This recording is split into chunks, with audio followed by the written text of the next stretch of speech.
സന്യാസ വേഷത്തിൽ ഒരു പ്രതിഷേധത്തിൻ്റെ ഭാഗമായിട്ട് പാർലമെൻറ്റിലെത്തിയ പപ്പു യാദവിനെതിരെ വലിയ രീതിയിലുള്ള അമർഷമാണ് പുകയുന്നത്.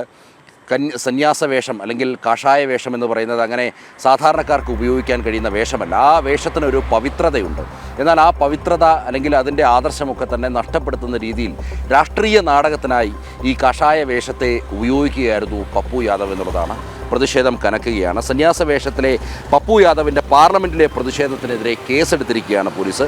പ്രതിപക്ഷ നേതാവ് രാഹുൽ, എം പിമാരായ പപ്പു യാദവ്, അതേപോലെ തന്നെ അവതേഷ് പ്രസാദ് എന്നിവർക്കെതിരെയുള്ള പരാതിയിലാണ് വാരണാസി പോലീസ് കേസെടുത്തിരിക്കുന്നത്. പാർലമെൻറ്റ് സ്ട്രീറ്റ് പോലീസ് സ്റ്റേഷനിൽ ഇവർക്കെതിരെ BJPയും പരാതി നൽകിയിട്ടുണ്ട്.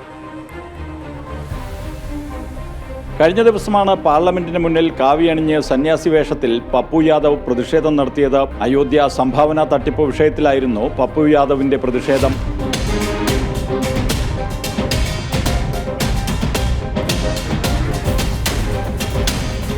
പ്രതിപക്ഷ നേതാവ് രാഹുൽ, സമാജ്വാദി പാർട്ടി MP അവതേഷ് പ്രസാദ് എന്നിവരും സന്യാസി ചമഞ്ഞുള്ള പപ്പു യാദവിന്റെ പ്രതിഷേധത്തിന് പിന്തുണയുമായി എത്തിയിരുന്നു. സനാതനധർമ്മത്തെ അപമാനിക്കുന്നതാണ് MPമാരുടെ ഭാഗത്തു നിന്നുണ്ടായ ഈ നടപടിയെന്ന് ചൂണ്ടിക്കാട്ടി പാതാൽപുരി മഠാധിപതി ജഗദ്ഗുരു ബാലകദാസാണ് വാരണാസി പോലീസ് സ്റ്റേഷനിൽ പരാതി നൽകിയത്. ഈ പരാതിയിൽ പോലീസ് FIR രജിസ്റ്റർ ചെയ്തിട്ടുണ്ട്. പാർലമെന്റ് സ്ട്രീറ്റ് പോലീസ് സ്റ്റേഷനിൽ MP ബാൻസുരി സ്വരാജിന്റെ നേതൃത്വത്തിലാണ് BJP നേതാക്കൾ പരാതി നൽകിയത്. പ്രതിപക്ഷ നേതാവ് രാഹുൽ, ബീഹാറിലെ പൂർണിയയിൽ നിന്നുള്ള MP പപ്പു യാദവ്, അയോധ്യ MPയും സമാജ്വാദി പാർട്ടി നേതാവുമായ അവതേഷ് പ്രസാദ് എന്നിവർക്കെതിരെ മതവികാരം വ്രണപ്പെടുത്തി എന്നതടക്കം ചൂണ്ടിക്കാട്ടിയാണ് BJP പരാതി നൽകിയത്.